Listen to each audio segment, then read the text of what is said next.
Mi nuera vendió el coche antiguo de mi hijo para comprarse una bolsa Hermès. Cuando descubrí el garaje vacío, mi nuera me dijo, ya lo vendí. Esa chatarra apenas alcanzó para una bolsa Hermès. Me derrumbé por completo, hasta que el vendedor del coche me llamó y dijo, señora, su hijo dejó algo dentro del auto. Tiene que venir ahora mismo. Pero antes de continuar, revisa si ya te suscribiste al canal y comparte en los comentarios desde dónde nos estás viendo. Nos encantaría saber hasta dónde llegan nuestras historias de venganza. Esa mañana temprano, recibí una llamada de Bianca, mi nuera. Su voz al teléfono era fría, distante, como si hablara con una extraña. Mamá, ¿podría pasar al departamento y ayudarme a limpiar las cosas viejas de José?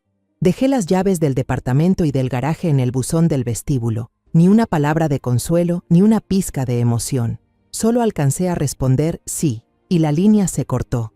Apreté con fuerza el auricular. José, mi hijo, había muerto hacía menos de una semana, y ella ya quería borrar todo rastro de él. Me puse mi viejo abrigo, tomé mi llavero y pedí un taxi.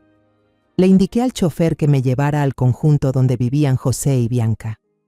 Al estar frente al departamento, mis manos temblaban mientras sostenía las llaves que ella había dejado. El metal estaba helado, como la sensación que oprimía mi pecho. Decidí abrir primero el garaje. La puerta de metal chirrió al levantarla, y un olor a aceite y metal me golpeó la nariz. Entré, con la mirada fija en la esquina donde solía estar estacionado el Mustang azul oscuro de 1968 de José. Pero ahora solo quedaba un vacío helado. En el suelo de cemento, unas manchas frescas de aceite brillaban, recordándome cruelmente que el coche ya no estaba allí. Caminé alrededor de ese espacio vacío, mis dedos rozando el gabinete de herramientas. Un trapo lleno de grasa seguía colgado del tirador, como si José acabara de salir hace unos minutos. Todo seguía allí, todo, menos el coche. Me quedé quieta, tratando de respirar, pero cada inhalación traía consigo una punzada de dolor. Cerré la puerta del garaje, sintiendo el peso en el pecho como si cargara una piedra enorme. La puerta del departamento se abrió con un leve empujón y vi a Bianca sentada en el sofá, con las piernas cruzadas y el teléfono en la mano. Llevaba un vestido de seda claro, caro, con un enorme logo de Gucci en el pecho. Sobre la mesa de centro de vidrio frente a ella había una caja naranja brillante. El logo de Hermès resaltaba en relieve, burlándose de mí. Me quedé allí parada, sintiendo cómo la sangre parecía retirarse lentamente de mi cuerpo. Me aclaré la garganta, intentando mantener la calma, y pregunté, «Bianca, ¿dónde está el Mustang de José?» Mi voz sonó ronca, como si yo misma temiera oír la respuesta. Ella no levantó la vista. Sus ojos seguían fijos en la pantalla del teléfono, y contestó con total indiferencia, como si hablara del clima. «Lo vendí. Ese montón de chatarra apenas alcanzó para comprar este bolso». Señaló la caja naranja con el mentón y siguió deslizando el dedo por el teléfono, como si nada. Me quedé paralizada, como si me hubieran arrojado un balde de agua helada en la cara. El Mustang no era solo un coche. Era toda la juventud de José. Eran los días en que los dos pasábamos horas limpiándolo, arreglándolo, riéndonos juntos en el garaje. ¿Y ahora lo llamaba montón de chatarra? Me di la vuelta y salí del departamento sin querer quedarme un segundo más. La puerta se cerró tras de mí, pesada, como si clausurara una parte de mi corazón. Al llegar a casa, me dejé caer en el sillón de la sala, aturdida. Frente a mí, sobre la repisa, estaba una foto de José tomada hace años. Vestía una camisa blanca. Sonreía con aquella luz en los ojos llena de sueños. Lo miré, intentando reencontrar al niño que corría por la casa, que me abrazaba fuerte cada vez que regresaba del trabajo, pero ahora todo lo que quedaba era un vacío. El teléfono de casa sonó con fuerza, rompiendo el silencio mortal. Dudé, sin querer contestar, pero el timbre se volvió cada vez más insistente. Finalmente me levanté y levanté el auricular. Una voz masculina, grave y educada, se oyó al otro lado. «Disculpe, ¿es usted la madre de José Salgado?» Asentí con la voz débil. El hombre continuó. «Soy Esteban Morales, dueño de la agencia de autos clásicos Morales Automotores. Acabo de comprar el Mustang 1968 a la esposa de su hijo. Señora, su hijo dejó algo muy importante dentro del auto. Creo que debería venir a verlo de inmediato.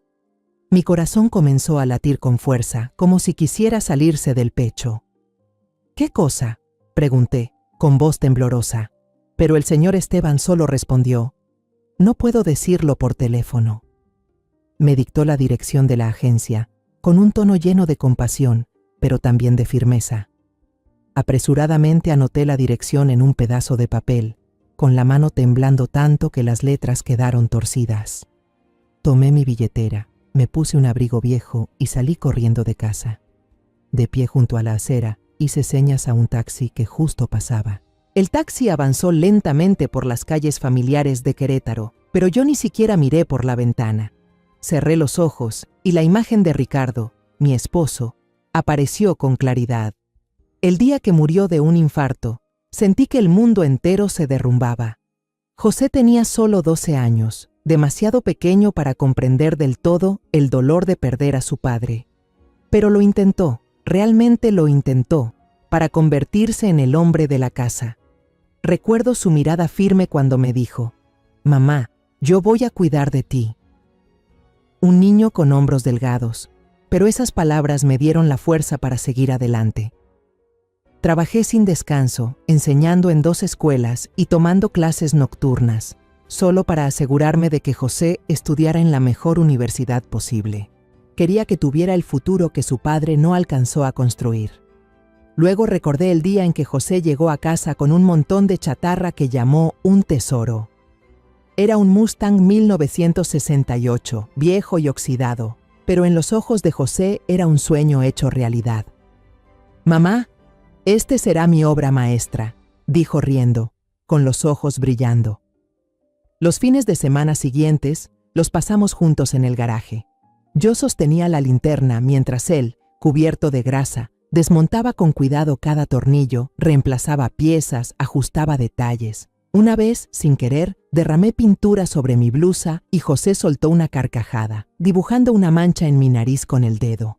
«Ahora sí, mamá, ya eres mecánica también», bromeó. Abrí los ojos y vi que el taxi comenzaba a frenar.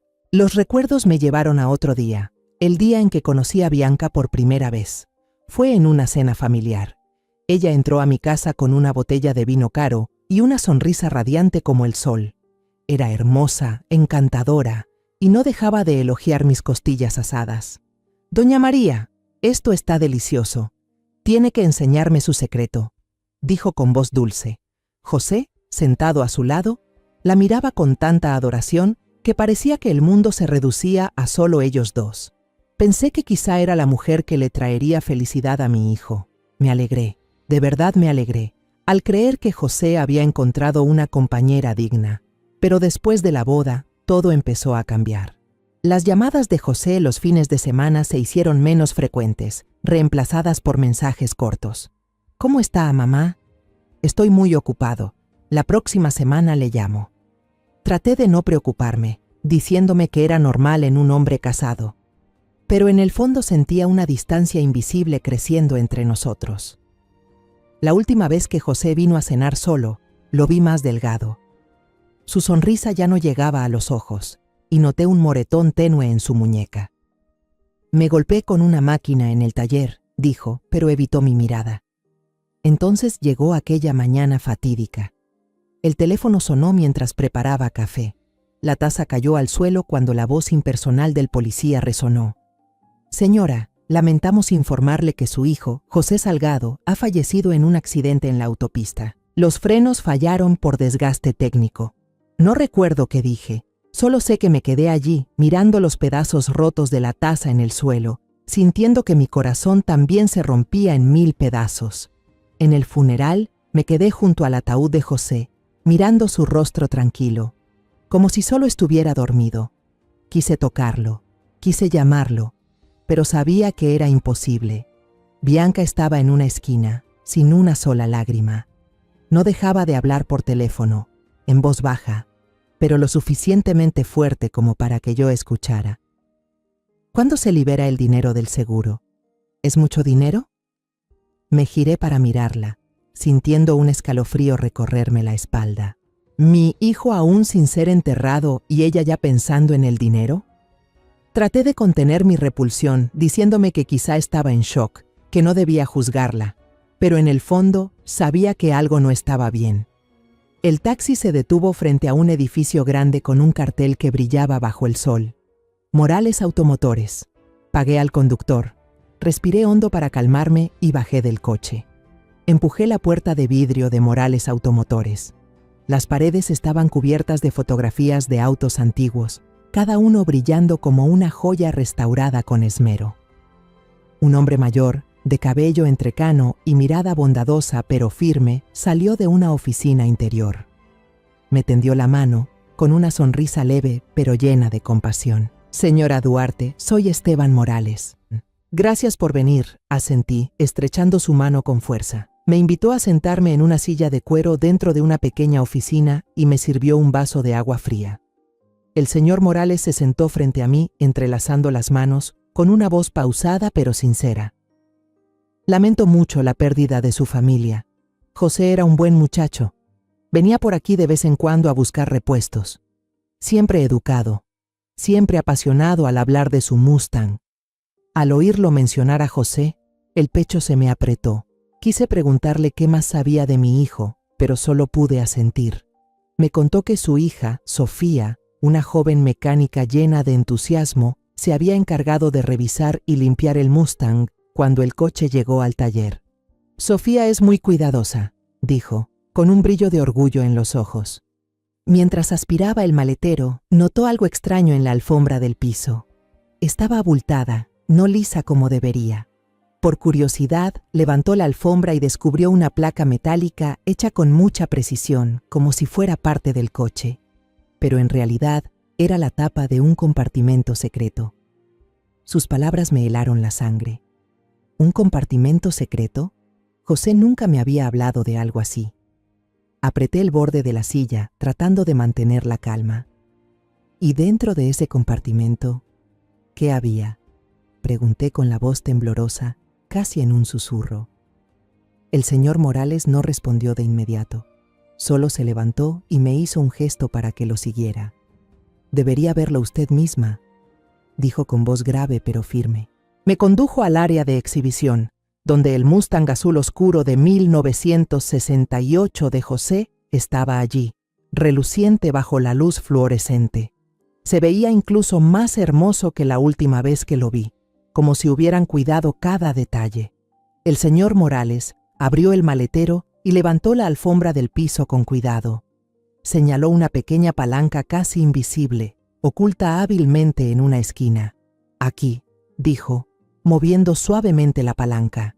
Se oyó un leve clic y una parte del piso se abrió, revelando un compartimento metálico pequeño, fabricado con precisión. Mi corazón latía con fuerza, como si fuera a salirse del pecho. Dentro del compartimento había dos cosas: una memoria USB plateada, lisa y sin marca, y un sobre marrón sellado. El señor Morales me entregó un par de guantes de nylon delgados. «Debería ponerse esto», dijo, con un tono lleno de intención. Mis manos temblaban mientras me los colocaba. Luego tomé la memoria USB y el sobre. Me giré hacia el señor Morales y mi voz, de pronto, sonó decidida. «Quiero comprar de nuevo este coche. ¿Por cuánto lo vendió Bianca?» Él me miró, con una mezcla de sorpresa y respeto en los ojos. Dijo una cifra, exactamente el precio de un bolso Hermès de edición limitada, el mismo que Bianca presumía en su apartamento. No dudé. Saqué mi chequera del bolso y escribí un cheque por la cantidad exacta. Luego añadí otra suma y se la empujé hacia él. «Esto es para agradecerle por su honestidad, a usted y a su hija», dije con firmeza. El señor Morales negó con la cabeza, rechazando el dinero extra. «No tiene que hacerlo, señora Duarte. Solo hicimos lo correcto», pero insistí, casi rogando. «Por favor, acéptelo. De verdad quiero agradecerle». Finalmente, asintió, con una mirada que parecía decir que comprendía mi dolor. «Lo usaré para recompensar a Sofía», dijo. Me entregó el juego original de llaves del Mustang. En el llavero aún colgaba una pequeña figura metálica de un Mustang. el regalo que le di a José en su 20º cumpleaños. Apreté el llavero en mi mano, me senté en el asiento del conductor y respiré hondo. El olor del cuero viejo y el aceite familiar flotaba en el aire, como si José todavía estuviera allí. Inserté la llave en el encendido y la giré suavemente. El motor rugió con fuerza, suave y potente, como si fuera el corazón de José latiendo todavía. Conduje el Mustang fuera del concesionario. El sol se reflejaba en la pintura azul oscuro, haciéndola brillar como una joya.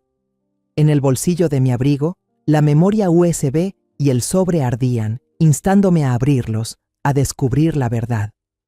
Al llegar a casa, estacioné el coche en el garaje, justo en el lugar donde José solía aparcar su Mustang con tanto cuidado. Entré en la casa, cerré con llave y corrí todas las cortinas. La luz del día quedó afuera, dejando el interior sumido en una penumbra suave.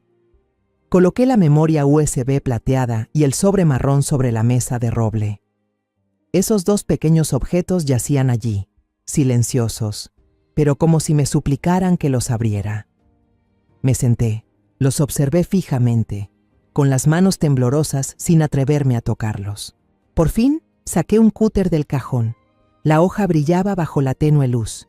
Con cuidado corté el borde del sobre, cada movimiento lento, como si temiera dañar lo que había dentro. Cuando el sobre se abrió, 3 cosas aparecieron ante mis ojos. La primera era una impresión a color, tomada de la pantalla de un teléfono. Era una página de un contrato de seguro de vida. El nombre asegurado era el mío, María Elena Duarte. La beneficiaria única, Bianca Cortés.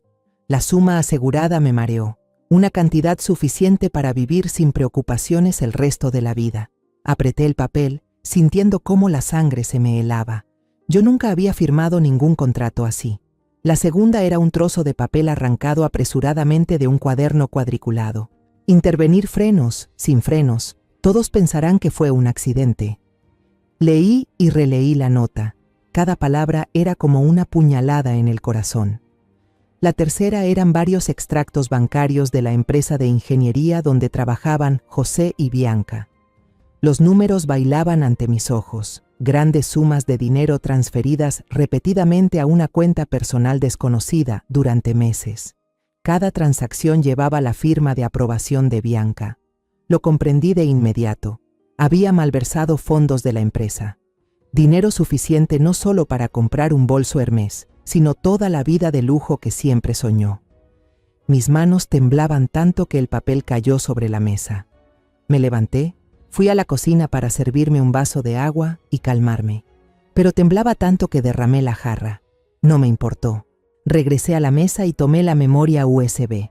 Encendí mi vieja computadora portátil, esa que José solía burlarse llamándola una reliquia, porque yo insistía en conservarla, aunque ya era más lenta que una tortuga. Inserté la memoria USB. Mi corazón latía tan fuerte que parecía querer salirse del pecho. Apareció una carpeta, con un solo archivo dentro. Hice doble clic, la pantalla se iluminó y el rostro de José apareció, como si estuviera grabando un diario en video.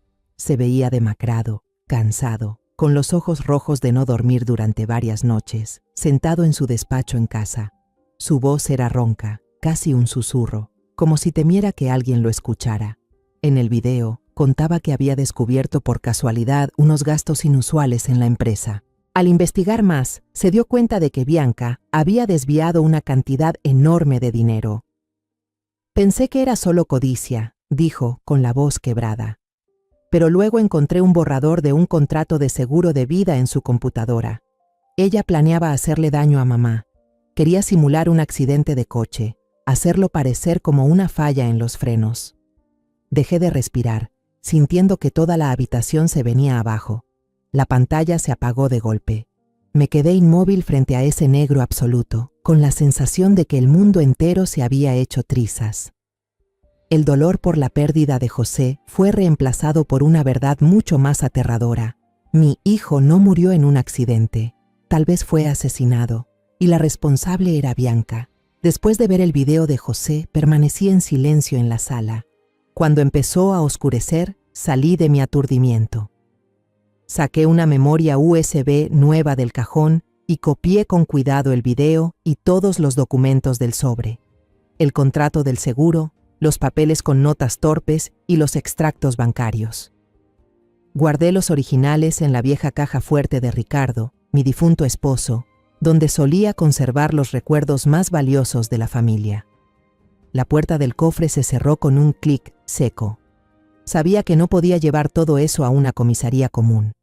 Habían sido demasiado rápidos al concluir que la muerte de José fue un accidente, y yo no confiaba lo suficiente como para entregarles esta verdad. Necesitaba a alguien de fiar, alguien que conociera a José, que entendiera el valor de lo que había dejado. Entonces recordé a Consuela Ortega. Consuela fue compañera de universidad de José, una muchacha fuerte con el sueño de convertirse en investigadora criminal. Busqué en el cuarto viejo de José, donde aún permanecían sus cosas de estudiante. El anuario universitario, cubierto de polvo, yacía en un rincón del armario. Pasé las páginas, el corazón acelerado, hasta encontrar la foto de toda la clase. Consuela estaba al lado de José, ambos sonriendo con alegría. Debajo decía, Consuela Ortega, futura investigadora criminal. Apreté el anuario con fuerza, sintiendo que acababa de encontrar una chispa de esperanza. Llamé a la central de la policía de Querétaro, con la voz temblorosa, pidiendo hablar con la inspectora Consuela Ortega. Tras varios minutos de espera y verificación de identidad, escuché una voz cálida pero firme. ¿Señora María? ¿De verdad es usted? No di rodeos, solo dije brevemente. Consuela, soy la madre de José Salgado. Necesito verte. Es urgente. Ella no preguntó nada más, solo respondió. Dígame su dirección. Iré de inmediato. Nos citamos en un café pequeño, escondido en un callejón estrecho que sé que rara vez pasa gente. Llegué temprano, me senté en el rincón más apartado, con la taza de café apretada en la mano pero sin beberla. Cuando Consuela entró, vestida de civil, la reconocí al instante. Seguía teniendo esa mirada firme. Señora María, lamento mucho lo de José, dijo, con voz sincera. Él era un buen amigo. Asentí. La garganta se me apretó. Puse la memoria USB y el sobre con las copias impresas sobre la mesa y se los empujé. Esto es lo que dejó José, dije con la voz áspera. Consuela se puso unos guantes delgados y abrió el sobre con cuidado. Al leer la póliza de seguro de vida a mi nombre, frunció el ceño y su mirada se volvió fría. Al ver la nota que decía, impacto freno, no frenó, todos piensan que fue un accidente. Su rostro se tensó. Conectó la USB a la tableta, se puso los auriculares y vio el video.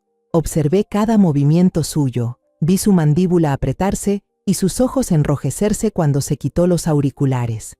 Lo siento, señora María, dijo con la voz quebrada. José no merecía morir así. Respiró hondo y recuperó la compostura profesional. Con estas pruebas, sobre todo el video, hay base suficiente para pedir que se reabra la investigación. Yo me haré cargo personalmente del caso. Explicó que necesitaban recuperar el coche que José manejó el día del accidente, que ahora está en el depósito de la compañía de seguros, para peritar de nuevo el sistema de frenos. Asentí. Si lo que dijo José era cierto, Bianca no solo había intentado matar a mi hijo, sino que ahora me tenía a mí en la mira.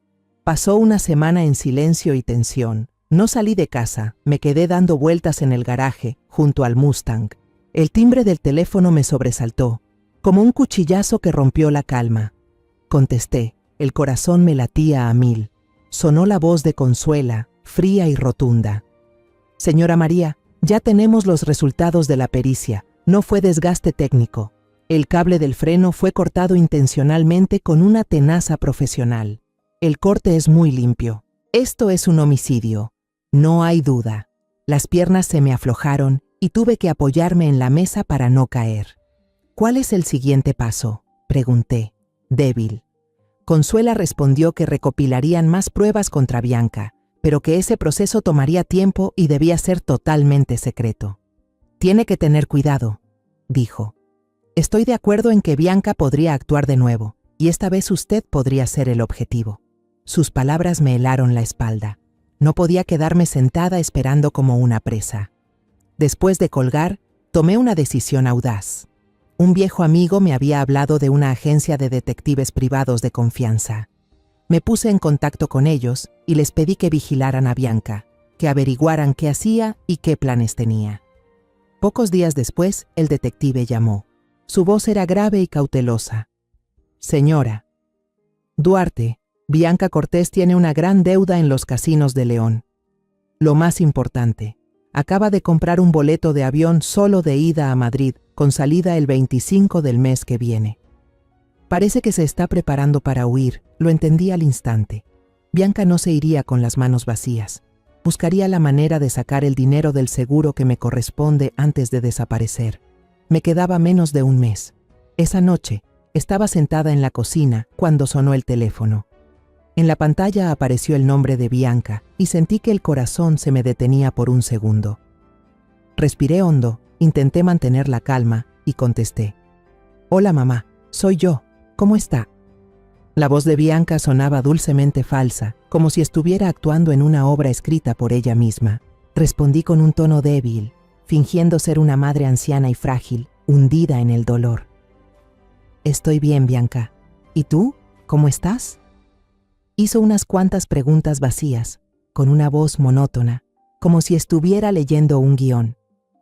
Luego, de repente, cambió de tema, con un tono suave, pero con un filo que yo percibí de inmediato. Hablé con el dueño de la agencia de autos. Me dijo que usted compró de nuevo el Mustang de José. ¿Por qué no me lo dijo? Sabía que ahí comenzaba su teatro. Ya sabía que yo había recuperado el coche, y eso la tenía preocupada. Pero también sabía que esta era mi oportunidad para darle la vuelta a la situación. Carraspeé, fingiendo estar conmovida, como una madre que no puede desprenderse del recuerdo de su hijo. No podía soportar que su recuerdo terminara en manos de otro, Bianca. Ver el auto me hace sentir que José todavía está aquí. Dejé que mi voz temblara a propósito, para que creyera que yo era débil y fácil de manipular. Del otro lado hubo un breve silencio, y escuché su respiración ligera, llena de emoción, como si acabara de ver a su presa caer en la trampa. Sabía que había mordido el anzuelo. Lo entiendo, mamá, dijo Bianca, con una dulzura tan falsa que dolía, como si realmente le importara. Pero un coche viejo no es seguro. Mire, conozco a un mecánico muy bueno. Puedo pedirle que revise el Mustang para que usted pueda usarlo tranquila. La palabra seguro en su boca me heló la sangre. ¿Segura? ¿Ella se atrevía a decir eso después de hacer que José muriera en un accidente preparado? Fingí estar conmovida, con voz temblorosa. Ay, eso estaría muy bien. Gracias, Bianca. Qué atenta eres. Casi pude oír su sonrisa satisfecha a través del teléfono. No hay de qué, mamá, respondió, con una voz suave como el viento. Mañana la llamo para avisarle la hora, ¿sí? Cuando colgó, seguí allí, con el teléfono apretado en la mano. Estaba lista para enfrentarla. De inmediato, llamé a Consuela. Mi voz era urgente, casi un susurro. Señora Consuela, soy yo. Ella va a actuar.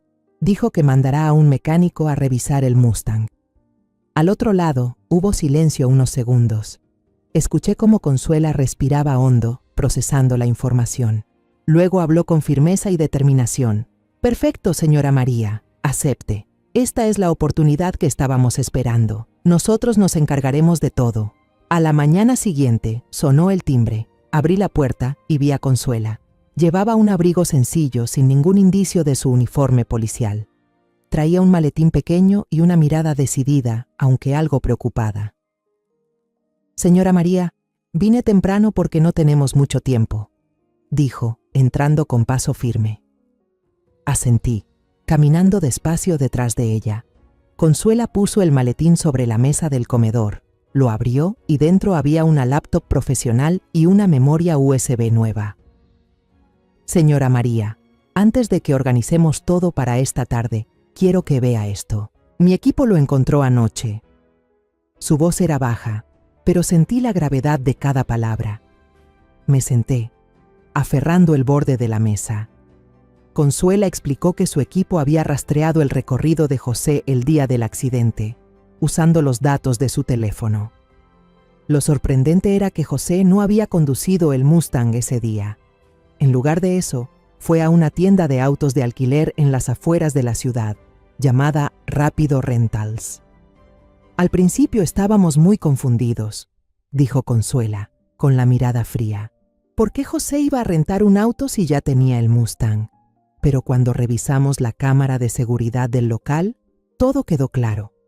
Ella conectó la USB a la computadora y abrió un video. La pantalla mostraba imágenes en blanco y negro, algo interferidas, de la cámara de seguridad del estacionamiento de Rápido Rentals. Apreté con fuerza el apoyabrazos del asiento, sentí como si me faltara el aire. El video comenzó. Un sedán oscuro, un coche común, entró al estacionamiento. Bianca bajó del asiento del conductor, llevaba una chamarra con capucha. Miró a su alrededor, como si temiera que alguien la viera, y luego se apresuró hacia la parte trasera del auto. La cámara estaba bastante lejos, pero lo suficiente para que yo viera a Bianca agacharse bajo el coche, junto a la rueda delantera izquierda. Se movió durante aproximadamente 1 minuto, ágil pero con mucho cuidado. Luego se incorporó, se sacudió las manos y salió de la oficina de la agencia de alquiler con una tranquilidad escalofriante. Sentí la sangre como si se me helara en las venas. Unos 10 minutos después apareció José. Entró corriendo a la oficina, con un maletín en la mano, la expresión tensa. Poco después salió junto con un empleado, con la llave del sedán oscuro en la mano. No revisó el auto, solo arrojó el maletín en el asiento trasero, subió y se fue manejando. Esa fue la última vez que mi hijo fue visto con vida. Consuela pausó el video, su mirada cargada. El empleado de la agencia confirmó que la persona que figuraba como arrendataria y que pagó con tarjeta de crédito es Bianca Cortés. Ella dijo que había rentado el auto porque su esposo tenía un viaje de trabajo imprevisto. José solo vino a recoger el auto. Sus palabras me atravesaron como un puñal. Todas las piezas encajaron.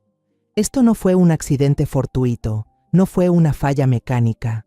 Bianca lo había planeado meticulosamente, paso a paso, para asegurarse de que José nunca volviera. Aprieté el apoyabrazos con tanta fuerza que se me pusieron los nudillos blancos, conteniendo la rabia que ardía en mi pecho.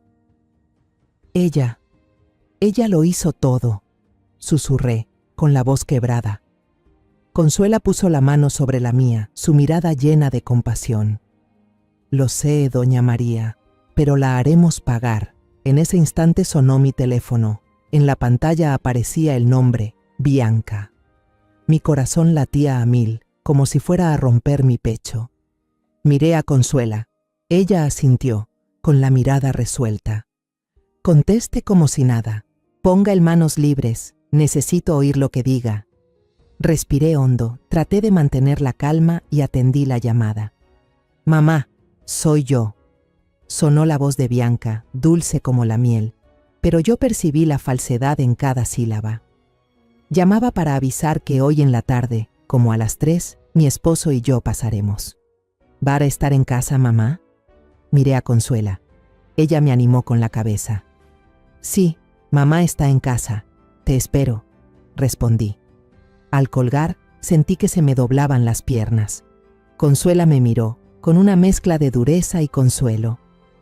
Esta es la oportunidad de oro, doña María. Ella repetirá su comportamiento. Vamos a colocar cámaras ocultas en su garaje. Mi equipo se apostará en las casas vecinas. Usted actúe con normalidad y déjenos a nosotros el resto. Abrió su maletín, sacó varios aparatitos diminutos y explicó que eran cámaras y micrófonos minusculísimos, diseñados para grabar todo sin ser detectados. Los colocaremos en los rincones más ocultos del garaje. Si Bianca hace algo, tendremos pruebas que no podrá negar. A las 3 en punto de la tarde, el timbre sonó. Un sonido frío que cortó la quietud de la casa. Mi corazón latía con fuerza, como si quisiera romperme el pecho. Sabía que ese momento lo cambiaría todo. Fui a abrir la puerta, intentando mantener una expresión tranquila. Frente a mí estaba Bianca, con una sonrisa radiante pero falsa, y un hombre alto, robusto, vestido con un uniforme de mecánico. Llevaba una caja grande de herramientas y su mirada era completamente inexpresiva. «¿Mamá?», dijo Bianca con voz dulce, acercándose a darme un abrazo rápido, como por compromiso. Él es Miguel, el mejor mecánico que conozco. Asentí, sonreí y los invité a pasar. ¿Quieren un poco de agua?, pregunté, con la intención de que Bianca siguiera creyendo que yo era fácil de manipular. Serví 2 vasos de agua. Mi mano temblaba ligeramente, pero no por miedo, sino por la tensión de quien sabe que está a punto de jugar una partida peligrosa. Bianca negó con la cabeza, rechazando el vaso, mientras sus ojos recorrían la sala, inspeccionando cada rincón. Miguel solo asintió en señal de agradecimiento, sin beber, permaneciendo inmóvil, esperando. Los llevé al garaje, donde el Mustang reposaba bajo la luz blanca del fluorescente. «Aquí está el auto», dije en voz baja pero firme. Bianca asintió y miró a Miguel. «Revísalo bien, que no se te escape nada», le dijo, con un tono que fingía preocupación, aunque percibí la tensión detrás de sus palabras. Miguel asintió, abrió el capó y empezó a trabajar. Revisó el aceite, la batería, los cables, murmurando términos técnicos que yo no comprendía. Bianca se mantuvo cerca, haciendo preguntas de vez en cuando, como si fuera una hija atenta. «¿Cómo están las llantas? ¿El motor suena bien?». Pero sus ojos no dejaban de vigilarme, asegurándose de que yo no sospechara nada. Yo permanecía a cierta distancia, con las manos entrelazadas. Sabía que, en algún lugar afuera, Consuela y su equipo observaban todo a través de las cámaras ocultas, escuchando cada palabra mediante un micrófono diminuto. Cada segundo se sentía como un siglo, y tuve que hacer un esfuerzo enorme para mantener mi rostro sereno, como el de una madre anciana e ingenua. Después de unos 30 minutos, Miguel cerró el capó y se limpió las manos con un trapo del maletín. «Todo está en orden, señora», dijo con voz monótona, sin emoción. «El motor sigue en buen estado. Solo hay que cambiar el aceite y llenar las llantas, y el auto funcionará perfecto». Guardó sus herramientas con movimientos rápidos, como si quisiera marcharse cuanto antes. Bianca sacó la cartera y le pagó con un fajo de billetes, sonriendo. «Gracias, Miguel. Hiciste un gran trabajo». Miguel asintió, tomó su caja y se fue sin mirar atrás. Cuando la puerta del garaje se cerró tras él, Bianca se acercó al Mustang, deslizando su mano por la pintura brillante, con una mirada que destilaba una extraña satisfacción. «Déjame revisar una última vez para estar segura», murmuró suavemente, como hablando consigo misma. «A veces los mecánicos no son tan cuidadosos como la familia». Sus palabras me helaron la sangre. Aquí estaba el momento decisivo. Sabía que no pensaba revisar nada. Estaba buscando la oportunidad de repetir lo que le había hecho a José. Me miró, con la sonrisa aún en los labios, pero con los ojos fríos como el hielo. «Mamá, entre a descansar, aquí hay mucho polvo». Enseguida termino y entro, asentí, fingiendo indiferencia, y caminé hacia la puerta de la casa. Pero no entré del todo. Me quedé detrás de la puerta entreabierta, conteniendo la respiración, observando por la rendija. Bianca echó un vistazo hacia la entrada, asegurándose de que ya no estaba. Al no ver movimiento, comenzó a actuar. Ella volvió a abrir el capó, con movimientos rápidos pero llenos de cautela. Sacó de su bolso un par de guantes delgados y se los puso con la precisión de alguien que sabía exactamente lo que hacía. Luego, desde el fondo del bolso, sacó un pequeño alicate especializado, su hoja de acero brillando bajo la luz. Contuve la respiración, con los ojos fijos en cada uno de sus movimientos. Ella se inclinó, localizó el conducto del líquido de frenos y cortó una línea de forma limpia y precisa. Unas gotas de líquido cayeron al suelo, reluciendo. Limpió cuidadosamente el corte con un paño, guardó el alicate en el bolso y cerró el capó con suavidad, como si nada hubiera pasado. Cada uno de sus gestos era frío, calculado, el de alguien que ya había hecho eso más de una vez. Yo estaba detrás de la puerta, con las manos apretadas en puños, sintiendo una mezcla de rabia y horror. Pero antes de que pudiera reaccionar, la puerta del garaje se abrió de golpe. Consuela y 2 policías de civil irrumpieron, veloces como un relámpago. «Bianca Cortés está arrestada». Consuela mostró su placa, con una voz firme que resonó en el estrecho espacio del garaje. Bianca se quedó paralizada, el rostro tan pálido como el papel. Se volvió hacia mí, que aún estaba detrás de la puerta. Su mirada pasó de la sorpresa a un odio feroz, como una fiera acorralada. «Usted me tendió una trampa», gritó con voz aguda, señalándome con el dedo. «Vieja desgraciada, todo es culpa suya». Se revolvía mientras los policías se acercaban, tratando de lanzarse hacia mí, pero ellos la sujetaron rápidamente y la esposaron. El chasquido seco del metal al cerrarse sonó como el punto final de su farsa. Los vecinos empezaron a reunirse frente a la casa, curiosos, mirando cómo los policías llevaban a Bianca al coche. Ella seguía gritando, pero su voz se iba apagando mientras la empujaban dentro del vehículo. El día del juicio, me senté en la primera fila. El ambiente era frío, solemne. Solo se oía el roce de papeles y alguna tos aislada. Consuela estaba a mi lado, su mano sobre la mía, un gesto silencioso de apoyo. Miré hacia el estrado, donde una fotografía de José descansaba entre las pruebas.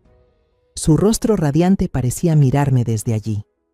La puerta lateral de la sala se abrió y Bianca entró, vestida con un uniforme beige de prisionera.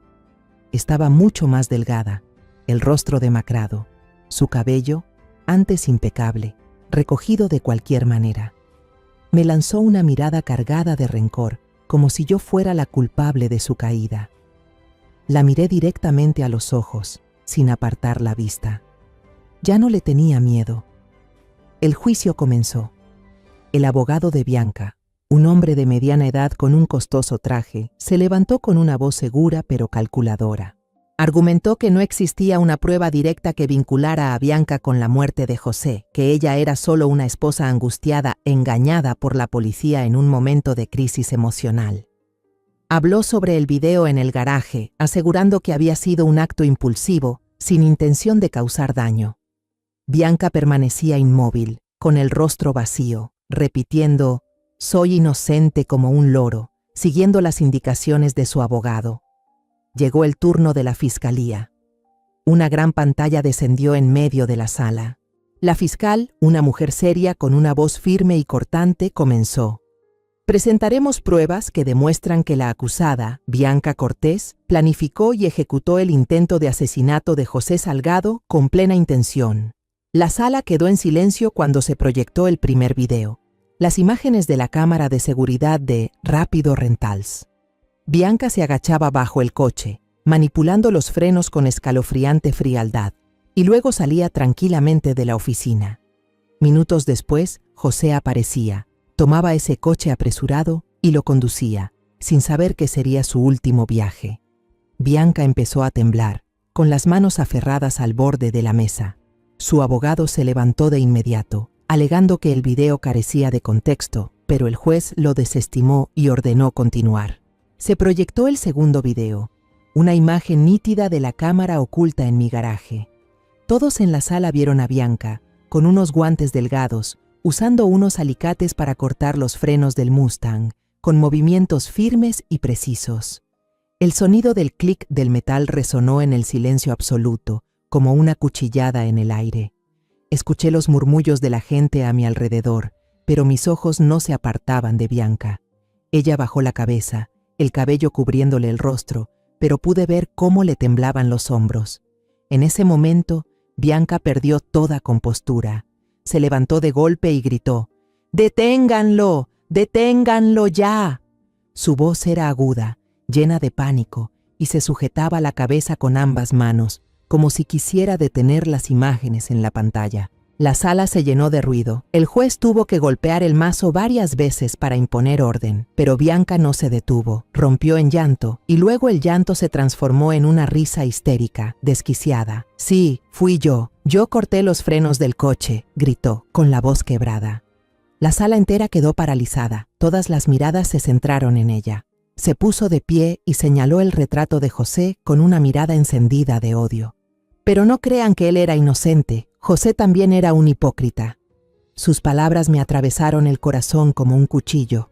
Apreté la mano de Consuela, luchando por no caer.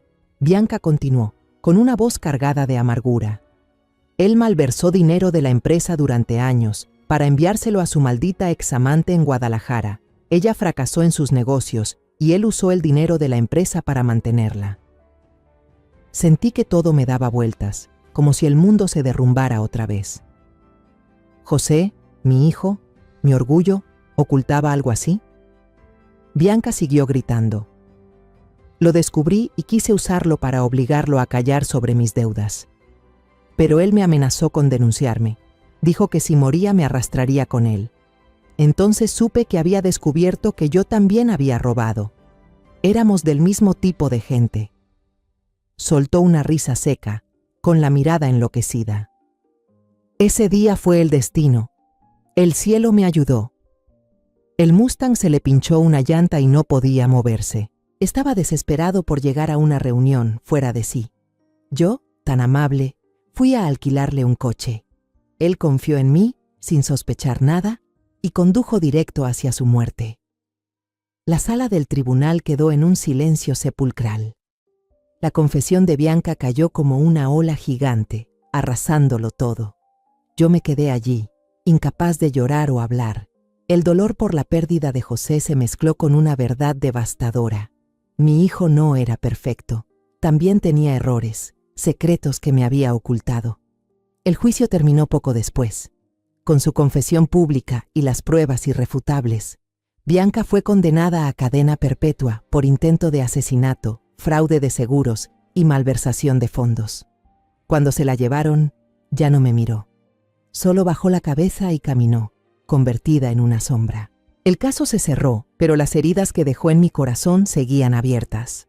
La prensa rodeó mi casa durante varios días, los camiones de los canales de noticias llenaban la pequeña calle, y los flashes de las cámaras destellaban cada vez que yo, por accidente, corría las cortinas. No salía, no contestaba el teléfono, solo me encerraba en mi propia casa. Consuela, con la dedicación de una amiga más que de una inspectora, se encargó de todo, desde hablar con los medios hasta asegurarse de que me dejaran en paz. Señora María, usted necesita tiempo, me dijo con voz suave pero firme. Déjeme a mí ocuparme de esto. Solo asentí, sintiendo que flotaba dentro de un sueño del que no podía despertar.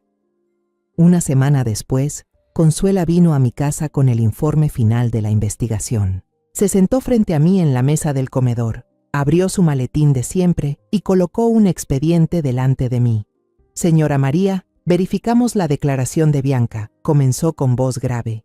Ella tenía razón sobre José. Sus palabras fueron como otra puñalada directa al corazón. La policía había encontrado pruebas de transferencias de dinero hechas por José a una mujer en Guadalajara, una antigua amante, tal como Bianca había gritado durante el juicio. Ambos, mi hijo y mi nuera, habían desviado dinero de la empresa por separado, cada uno por sus propios motivos egoístas. José, por un viejo amor.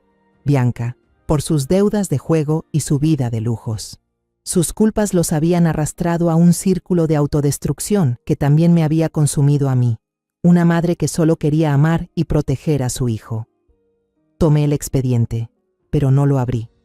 No necesitaba leer más para saber la verdad. José, el hijo que yo creía mi mayor orgullo, había llevado una vida que yo desconocía por completo. Miré su foto sobre la chimenea, su sonrisa radiante, sus ojos llenos de vida. Y me pregunté hasta qué punto realmente había conocido a mi propio hijo. Consuela puso su mano sobre la mía, con una mirada llena de compasión. Señora María, José se equivocó, pero la amaba. El último video que dejó lo demuestra, asentí, aunque por dentro solo quedaba un vacío helado. No sentía rabia hacia José, pero tampoco podía negar el dolor de saber que me había mentido. Días después, la policía devolvió el Mustang tras finalizar la investigación. Lo trajeron y lo estacionaron en mi garaje, reluciente, igual que cuando José lo cuidaba con esmero. Pero al verlo, ya no sentía alegría ni nostalgia. Se había convertido en un símbolo de engaño y traición, de José, de Bianca y de todos esos años en los que viví engañada, creyendo tener una familia feliz. Toqué la pintura azul oscuro, el frío me recorrió los dedos. Los días en que madre e hijo arreglábamos el coche juntos, riendo en el garaje, ahora eran solo fragmentos rotos y manchados. Me quedé allí un largo rato, intentando encontrar al José de aquellos tiempos, pero ya no quedaba nada. Llamé a don Esteban, el dueño de Morales Automotores. Mi voz sonaba tranquila, aunque por dentro era pura tormenta. Señor Esteban, quiero vender el Mustang, dije sin dar explicaciones. Él no preguntó por qué, solo respondió en silencio. Enviaré a alguien de inmediato, señora Duarte, contestó con tono comprensivo. Al día siguiente, un camión llegó para llevarse el coche. Me quedé en el patio, mirando cómo desaparecía por la calle, sin volver la vista atrás. No quería conservar nada que me recordara las heridas que aún no sanaban. La decisión de irme de Querétaro llegó a mí de manera natural, como si fuera lo único que quedaba por hacer. Cada rincón, cada calle de esta ciudad llevaba la huella de José, desde el café donde solía llevarme a desayunar hasta el parque donde corría de niño. No podía seguir viviendo en un lugar lleno de recuerdos dolorosos. Puse en venta la casa, ese lugar que había albergado toda una vida de felicidad y sufrimiento de mi familia. Empacar fue sencillo. Solo llevé una pequeña maleta con algo de ropa, unos cuantos documentos y la única foto de José cuando era un niño, con su sonrisa inocente y sus ojos aún sin mancha del mundo. Tomé la foto, acaricié suavemente su rostro y susurré: «No estoy enojada contigo, José, pero necesito empezar de nuevo». Con el dinero de la venta de la casa y del Mustang, llegué a la terminal de autobuses en el centro de la ciudad. El vendedor de boletos, un anciano de sonrisa amable, me preguntó a dónde quería ir. Pensé por un momento y respondí: «Deme un boleto hacia el sur». No tenía un destino en mente ni un plan definido. Solo sabía que debía alejarme de este lugar, hacia una tierra nueva donde pudiera encontrar la paz para mi alma llena de cicatrices. Sentada en el autobús, miré por la ventana y vi cómo Querétaro quedaba atrás. Los edificios color tierra, las calles sombreadas por árboles, todo se desvanecía lentamente bajo la luz del atardecer. No lloré. Las lágrimas se habían agotado hace mucho, dejando un vacío que sabía que me acompañaría por siempre. No perdoné a Bianca. Ella me arrebató a José y convirtió mi vida en una cadena de sufrimiento. Tampoco pude justificar lo que José hizo, los secretos que me ocultó, los errores que dejó tras de sí. Pero elegí perdonarme a mí misma. Hice todo lo que una madre puede hacer: amar, sacrificarme y luchar por la justicia de mi hijo. Ahora necesito soltar el odio, dejar atrás el dolor para no seguir hundiéndome. El autobús avanzó, llevándome hacia el sur, hacia las tierras tranquilas de México que nunca había conocido. No sé qué me espera, pero por primera vez en muchos meses sentí una pequeña chispa de esperanza. Cerré los ojos, dejé que mi respiración se mezclara con el suave ruido del motor y me susurré a mí misma: «Vas a estar bien». Mi viaje ahora es para reencontrarme, sanar las heridas y seguir viviendo, no por nadie más, sino por mí. Después de todo lo vivido, entendí que el odio solo hace que uno se hunda más en la oscuridad. La muerte de José, la traición de Bianca y los secretos dolorosos que mi hijo guardó me enseñaron que el amor, sin honestidad, puede volverse una carga destructiva. Creí que conocía a todos los que amaba, pero a veces, quienes más cerca están son los mayores enigmas. La vida no nos deja escoger quién tiene la razón, pero sí nos da el poder de decidir cómo seguir adelante. Yo elijo soltar, no porque olvide, sino porque no quiero que el dolor defina el resto de mi vida. Perdonar no es justificar el pecado, sino devolverle la libertad al corazón, para que pueda estar en paz, incluso si el mundo se derrumba a nuestro alrededor. La historia que acabas de escuchar ha cambiado de nombres y lugares para proteger la identidad de los involucrados. No la contamos para juzgar, sino con la esperanza de que alguien escuche y se detenga a reflexionar.